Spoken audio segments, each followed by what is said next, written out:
Hey everybody, it's Angela Molson352, and I want to do a layout today. I was inspired by a layout I saw a while ago by Wilma Furstenberg, and she did a layout where she used like almost the whole packet of rub-ons, and then she put 3 of her silhouette cut frames across it. And I don't have a silhouette or anything to do cut files, but I do have these frames from SaCrafters, and the smaller ones are very similar, and so I am going to use those and kind of do something similar. And she had also used some sprays or gouache or watercolor or something to make some drips and things. And so I finally got a mixed media paper at my craft store. It is not 12 by 12, it's 11 by 14. So I figure mount it on a 12-inch piece of paper and have ½ inch all the way around. So I'm going to cut it down to 11 by 11 and give this a try. I didn't get the watercolor paper because it just was too textured and not white enough. So I'm going to give this a try. And so I'm going to go ahead and get started. All right, so I just removed my paper, and then I'm going to go ahead and just cut it down to 11 by 11 just to start out with, so I know what I have to work with. And then these are the frames that I got from SaCrafters, and she ships them still attached in their cardboard in order to preserve, how delicate they are, so they don't get damaged in shipping. And so you just kind of, tenderly pop those out. And I'm using my kind of dental pick type thing here to help. It really helps get in those corners. And if you can see, if you saw that little crazy bug go by, yeah, the box elder bugs are done with their mating season, but now there are babies out. So most of the babies are up in the trees, but a few of them get blown in through my window. So you might see a few of those around. So anyhow, you just kind of take something and poke out the little pieces. And I just do this one here on camera because I don't want to take all your time watching that. So that's all you do to get those out. So I'm going to put them 3 across like I saw on Vilna's layout. And then I get my package of rub-ons and I decide to kind of cut them up a little bit and make them a little more manageable. And I really like these. I like the bright cheery colors and just the kind of happy whimsical feel of them. So I go ahead and I start rubbing them on. And this first one I should have known when I started it, and I was like, it was really patchy. And I thought, well, okay, maybe it's just a fluke. And then I do this second one, and I even switch to my bone folder to make sure that I get really good even pressure all the way around. And for some reason, the black on here was just having a terrible time. And you can't see it so much here. Some of them were a little more noticeable than others. The blue transferred pretty well, but the pink and the black, I think, were the ones that gave me the most problems. I don't know if it's just because they're not that old. As far as scrapbooking supplies go, maybe they are considered old. But, so I don't think they would have gone bad if they do go bad. So I don't know if maybe during shipping it was really hot. Because I think I ordered these from a Cherry on Top, and it's been really hot, so it could have been just in trucks shipping, or it could have just been a bad batch. I don't know, but I struggle with these things going, I'm glad I'm using up this whole package because otherwise I think it probably would have just gotten worse. I don't know. But anyhow, I was a little bit disappointed in the quality of the rub-ons, and I just don't know why I had such a hard time with them, because I had a hard time with the rub-ons back when they, you know, first came out. They just weren't that good, but then it's like they had changed their formula or their production or something, and the last couple packages I had gotten I really liked. So I thought, oh good, I'll go back to using rub-ons, because I didn't use them for a long time just because I struggled so much. But then, you know, here we go again, you know, struggling along with them. So I don't know, I'm kind of mixed on rub-ons right now. So anyhow, I go ahead and I cut out the rest of these.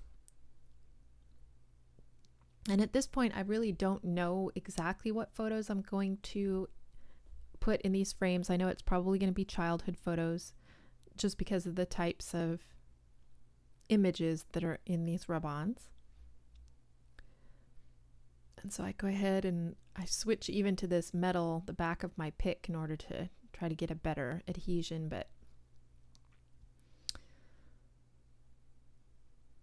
And here is where I really notice it. I think I hold it up to the camera. I could tell, I don't know if you can tell from that, but it was really speckly. So I kept doing it, and look at that. Ugh. I mean, that's what all the black was doing. So at that point, I know that I'm going to have to put something else over that later. And so I go ahead and I put the, there's another one of those little bugs. Look at him.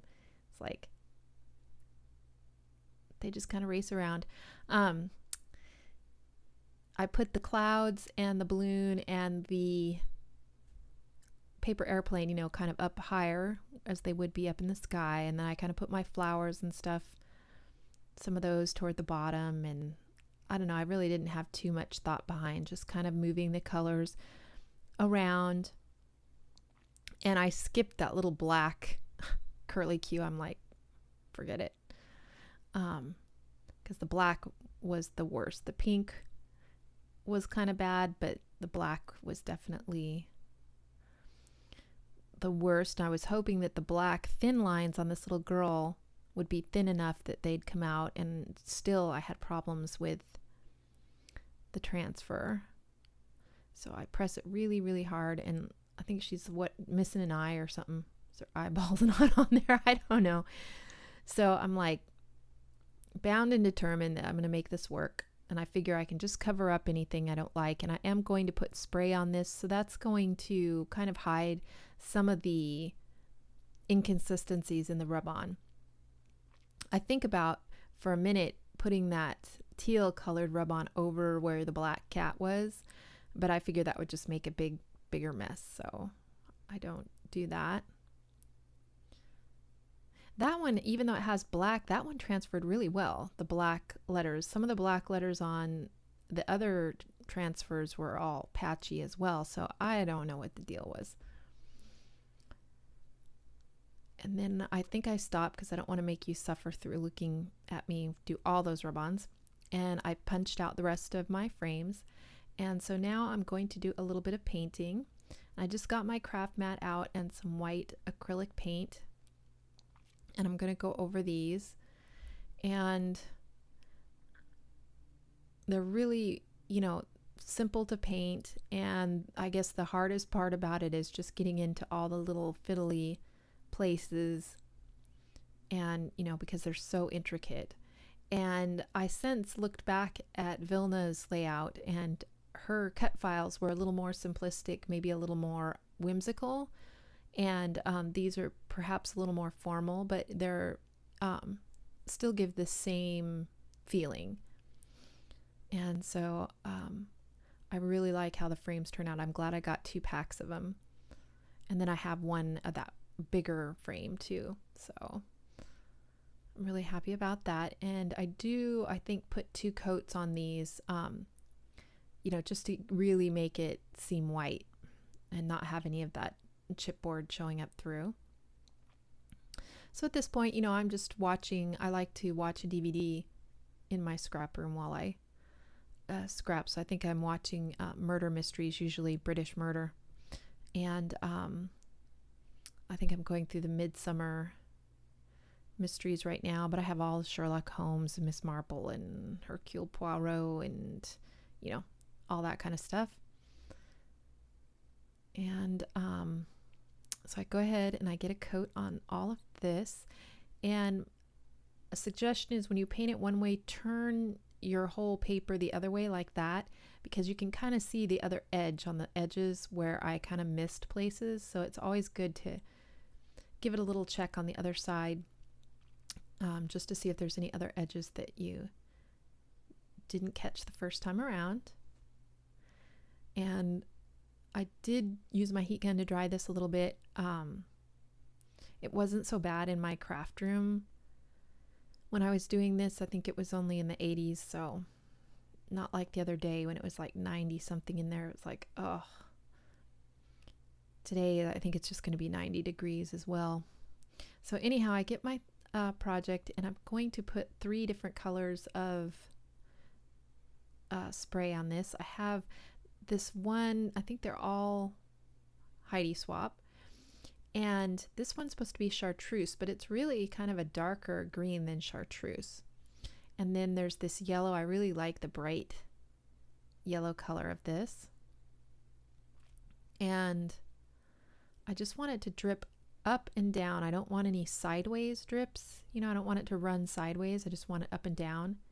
So, and then I have this kind of red orange color, and that's really cool too, really vibrant.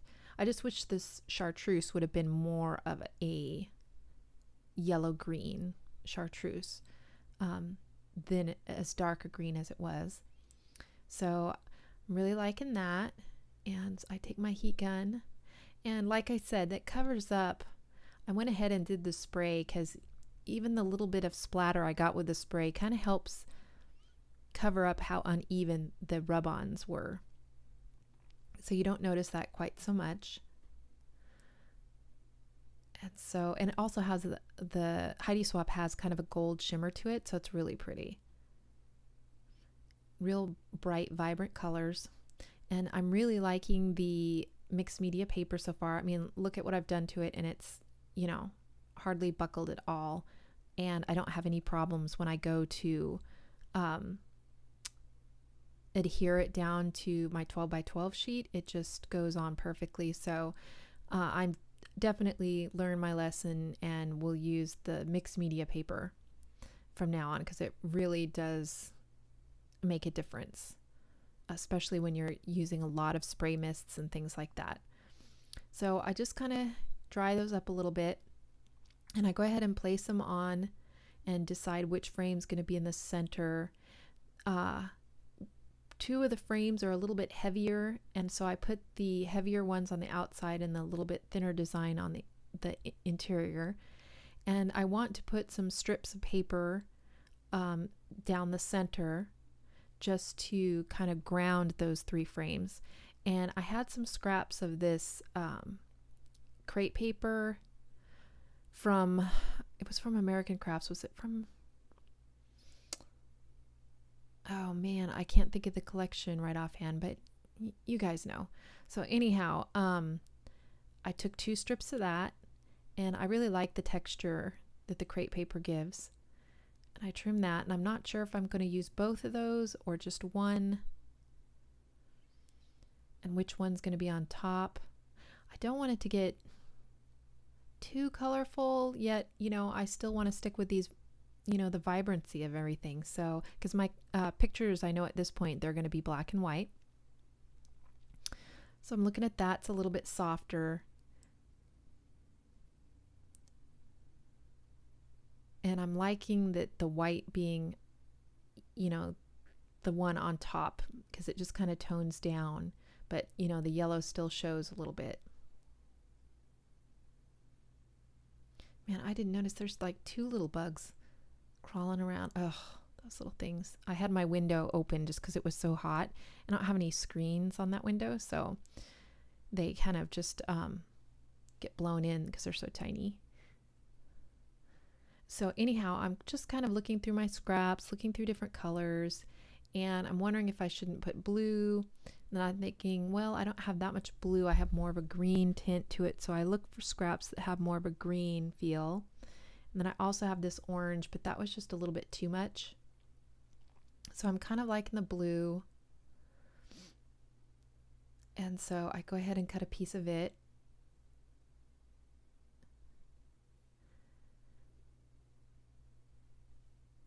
And I put my frames back on just to see how that looks. And I'm not too sure about it.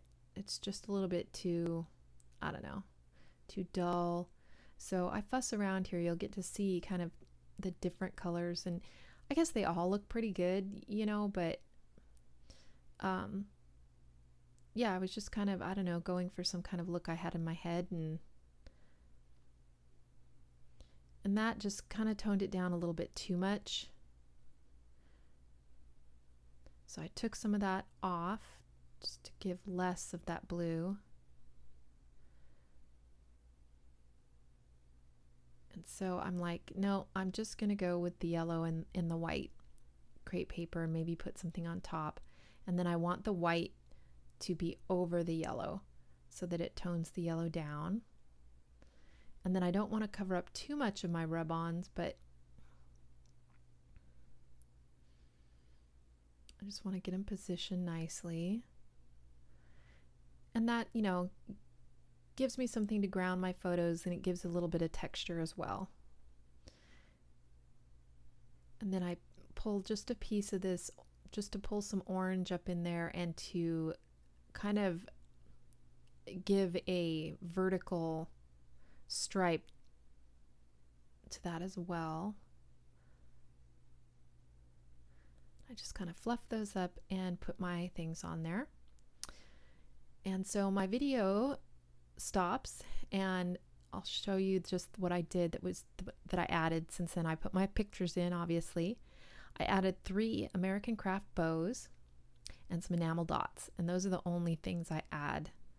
So I've used orange enamel dots on the left picture, some yellow enamel dots on the middle picture, and some kind of green enamel dots on the right hand picture on the top and bottom.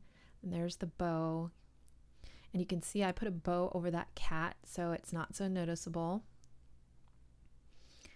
And I'll zoom back out here so you can see the overall. So I really love the overall effect. It's very fun and very playful and very bright and cheerful. Yeah, so again, it fought me all the way, but I think I won in the end. So if you have any questions or comments or anything, just leave them below. And thanks for watching, guys. Bye.